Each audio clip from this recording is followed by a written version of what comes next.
exactly is tooth discoloration po? Yes po, tooth discoloration, as we can say, discolor or nagkaroon ng abnormal na kulay yung natural ng ngipin mo. O pwede rin po nating tawagin na tooth staining. Nagkaroon ng stain. So yung kung dati ay medyo maputi yung ngipin, pero bakit ngayon naninilaw siya o nag-turn siya ng brownish o bakit may dark spots, black spots o white spots. So ito po yung mga tinatawag na tooth discoloration. Okay. So, ikaw, Miss Annie, ako, aaminin ko, problema ko yan. In fact, when I go to the dentist, laging akong tinatanong, bakit nagsusmoke ka ba, attorney? No. Umiinom ka ba ng tsaa? Minsan. Umiinom ka ba ng kape? Minsan lang. So, ano nga ba, Miss Annie, ang cause? Anyway, I'll give this screen to you now for your question, Miss Annie. Thank you very much, Attorney Dot. And reality talaga, Attorney Dot and Doc Kay. Sa mga Pilipino, na-observe natin yan, na that is less priority. Kasi ang inuuna na talaga po nila ay ang paglalagay, kung paano ang ilalagay sa kanilang tiyan. Pero hindi nila nakikita na napaka-importante ang usapin po ng tamang pangangalaga sa ngipin. Dahil sabi ng mga doktor, yung mga cardiologist, kapag hindi maganda, kapag nasira yung ngipin at hindi mo pinaayos, may problema ka sa puso. Connected po yan. Di ba, Attorney Dot? Napabalitaan natin yan doon sa mga doktor. Yes, kahit na binabanggit natin, di ba, Attorney, na this is less priority for sa ating mga mamamayang Pilipino, lalong-lalo na doon sa mga liblib na lugar, they don't prioritize this. Kahit na masakit yung ngipin nila, 1 taon na yan, 2 taon, kakaya-kayanin nila yan, mga kasambahay. Kasi ang priority nila yung pagkain, yung mailalaman sa tiyan. Pero don't set aside this kasi mga kasambahay, mayroon problema kapag na-set aside natin yung pangangalaga sa ngipin. And this is my question to Dr. K. I don't know if he will agree with me, but I'm sure she will agree with me. Dr. K, pinag-usapan natin yung tungkol doon sa yung kulay ng ngipin. Ano po, nalalagyan ng stain. Yes. Naiiba yung kulay. Ano nga ba yung natural color ng healthy set ng ating teeth? Kasi mayroon ako naririnig. Is it sparkling white or yellowish talaga? Doc K, nasa inyo po pagkakataon. Thank you.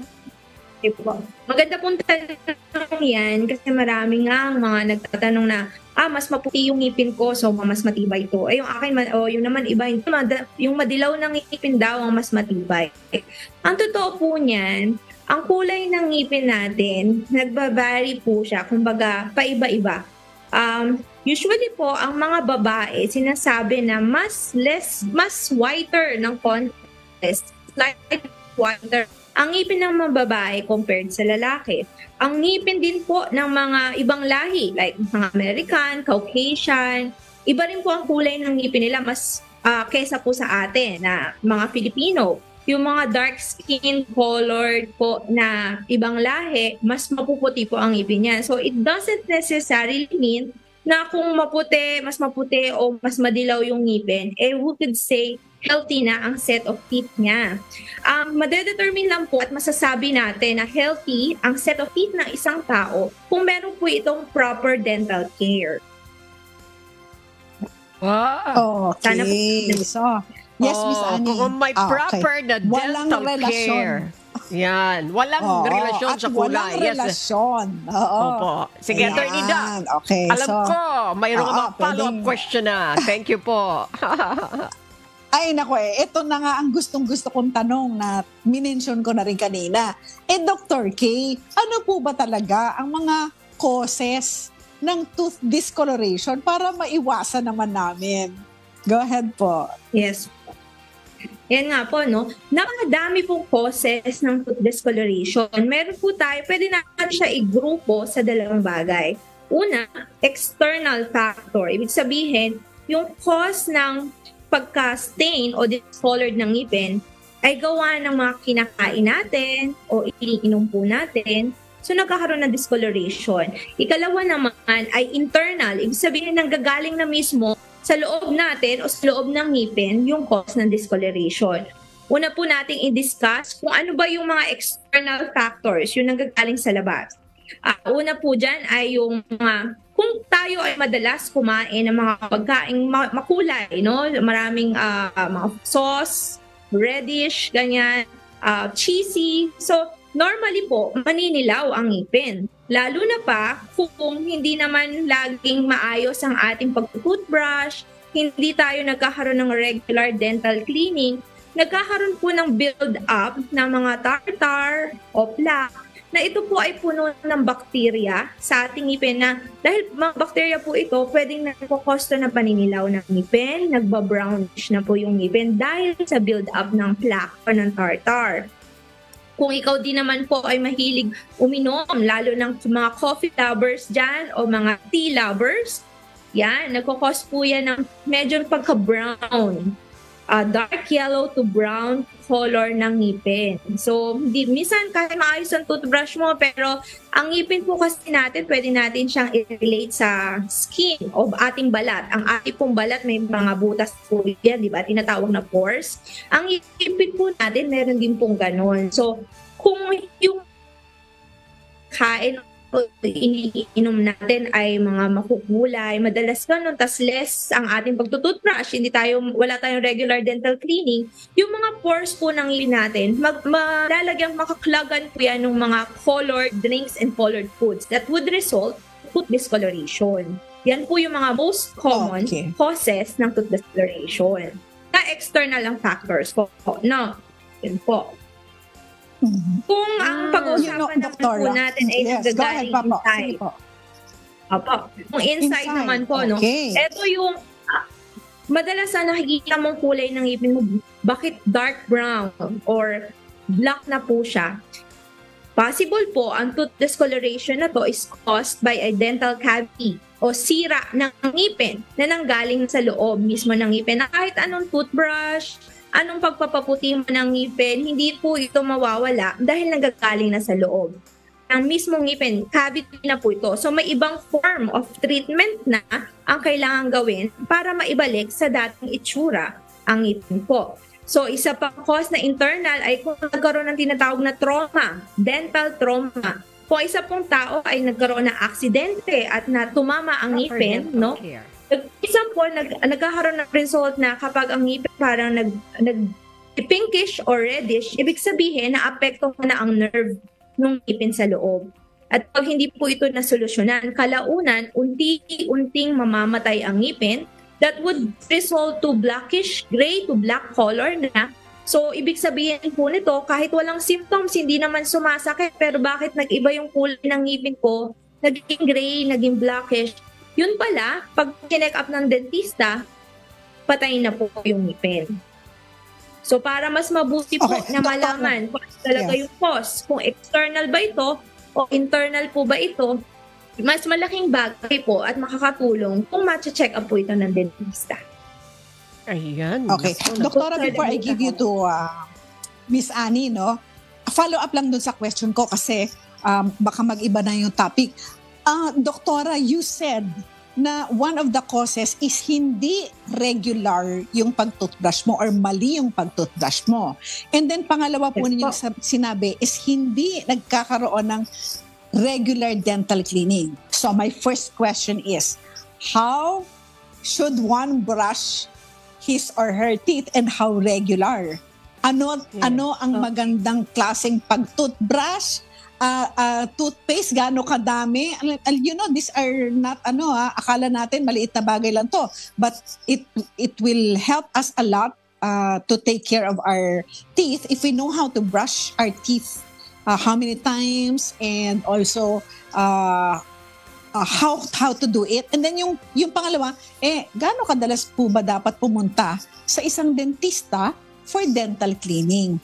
Okay, Ma'am Annie, I hope you don't mind kasi I think this is very important. Go ahead, attorney. Okay, well, thank you, attorney, for that question. Kasi marami nga po ang sinasawalang bahala na lang to. No? At kung mag-toothbrush, patulinan. Isang segundo tapos na basta nag-brush ako, nakaramdam ako ng fresh breath, okay na. Mouthwash na lang, nagmumug na lang, okay na. So, hindi po hindi enough kapag mumumug lang ng mouthwash at para masabi na okay na, malinis na yung ngipin ko.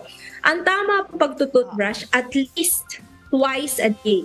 At least, di ba, sabi po nila 3 times. Kung kaya morning, tanghali, gabi, pwede po. Pero at least morning and evening bago matulog. Nakapag-toothbrush po tayo. Hindi naman kailangan na masyadong nag-overflow yung toothpaste kapag po naglagay tayo sa ating toothbrushes.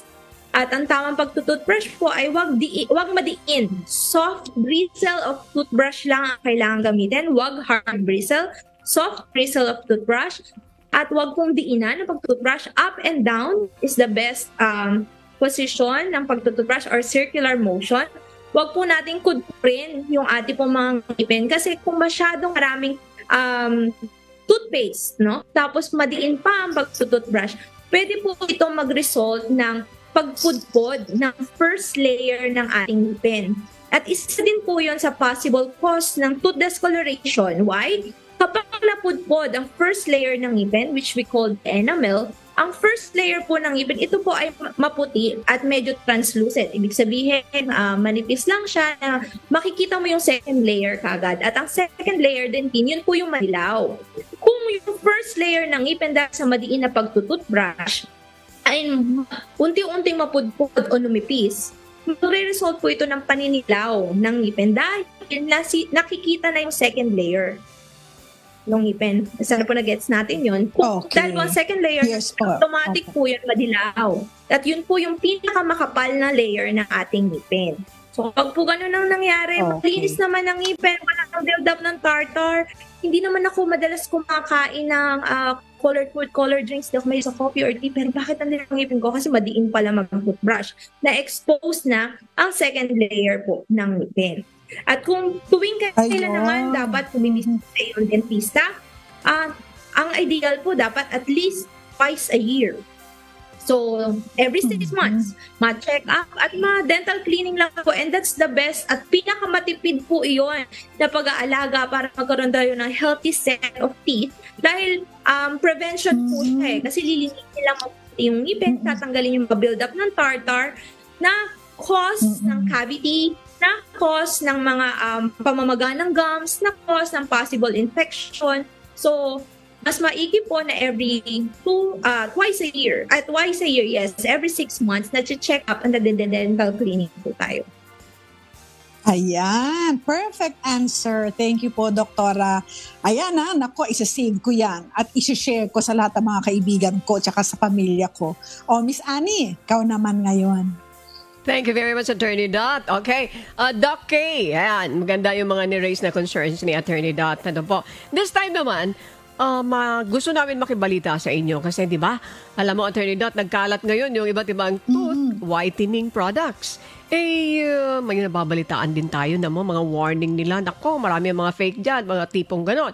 Is this really effective o may dulot itong harm sa ating oral health, Doktora? Thank you. Yes po. So yun nga po, no, marami na ngayong nagkakalat ng mga teeth whitening, mga DIY na teeth whitening. Una po, kung cause nito ay yung build-up ng tartar or kaya naman internal ang cause, kahit anong gamit po natin pagpaputi ng whitening ng ngipin at hindi naman proper at na-diagnose mabuti ano ang cause, baliwala po yung mga teeth whitening, no?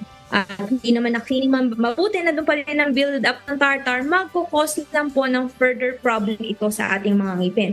Lalo na yung mga nabibili lang na teeth whitening, marami po ito na mga harmful na chemicals na pwedeng kaysa makatulong sa ating ngipin ay makapudpud pa po ito. Merong iba, ang madalas po ngayon is having baking soda, at meron pong ina-add, no? So, baking soda, pwede po siyang, nakakatulong siya somehow, but hindi po pwedeng laging gamitin at may proper na pag-manage lang po dito. Yung iba naman ay sabi, gumagamit ng salt, pinangkukod-kod, no? Pang-alis, yun. Pwede, pantanggal siya ng tartar. Nakakaputi siya somehow, pero kung lagi mo itong gagawin, ang mangyayari, pwede natin siyang i-relate sa para mo nililiha. Kunyari, yung isang sahig para paputiin, lilihahin mo, aalisin mo. So, mapupudpo siya. Ganun po ang ginagawa natin sa ating mga ngipin. Every time na gumagamit po tayo ng mga baking sodas, abrasive, yung mga charcoal na may components sa charcoal, asin, yan.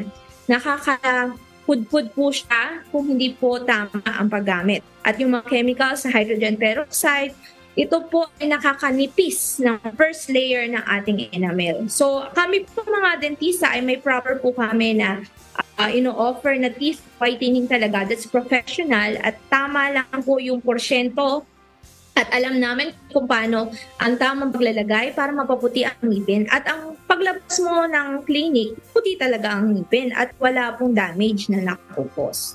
So, isingit ko lang, Attorney Dot. Yes, go ahead, Miss Annie. Okay. Pero binanggit si Doktora, isa yung magpapaputi, may charcoal. Actually, mayroon ako nakikita niyan sa nabibilit sa isang sikat na brand, nakalagay doon kung yung toothpaste na yon, charcoal. Ibig sabihin, hindi kayo basta-basta gagamit nito dahil sinabi ni Doktora, mayroon lang pamamaraan ng paggamit nito. Paano kung yan ang mabibili mo at wala kang ka-idea? What will happen, Attorney? Doc K? Yung pong mga, sabihin natin, yung mga branded na toothpaste, no? At may mga certain components lang po nito. Pwede naman po siyang gamitin, pero wag po natin siyang gawing araw-arawin. Kasi again, it has a component that is abrasive o magaspang na pwede pong makapagpanipis ng mga layer ng ating ngipin that could cause tooth discoloration also or pagiging sensitive ng ating pong ngipin. Like merong mga nabibiling ganyan, nakakaputi siya somehow but not too much.